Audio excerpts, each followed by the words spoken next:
All right, so this is chapter 10, section 5, the long, long road of evolution.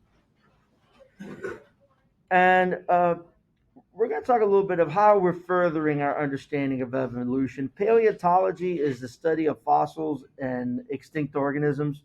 If you want to spend your life digging up bones, that's a good way to go.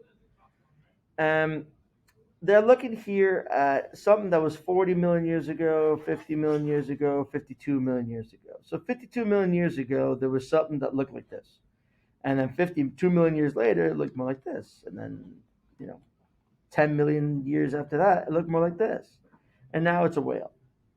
So now you're like, well, how does it go from here to a whale? Well, we haven't found those bones yet. There's a lot of bones we haven't found. There's a lot of bones we'll never find because that's how bones be. It's not like they're, dying to get found.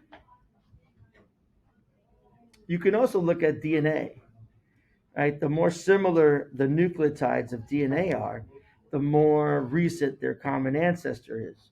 So that's a good way of doing it. Uh, you can look at some things called pseudogenes, which no longer have a function, right? They're usually next to functional DNA, and they can be clues of common ancestors for whatever that works. Hox genes, which are structural genes, these are genes that help determine the size, structure, and shape of an organism, and looking at how those change. You can also do protein comparisons to look at the proteins that the organism makes to see how they're similar and different.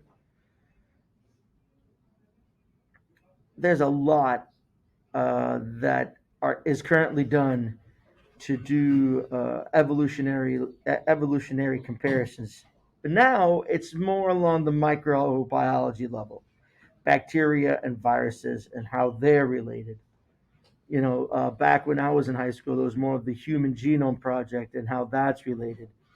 But now it's more microbiology, how different organisms are related to each other, with currently with COVID, or how you get to a antibiotic resistant tuberculosis or something. How did that adaptation come about, and how did that adaptation get passed on to the next generation?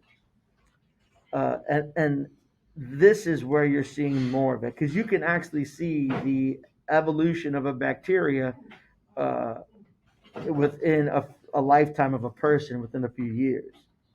And that's it for chapter 10, section 5.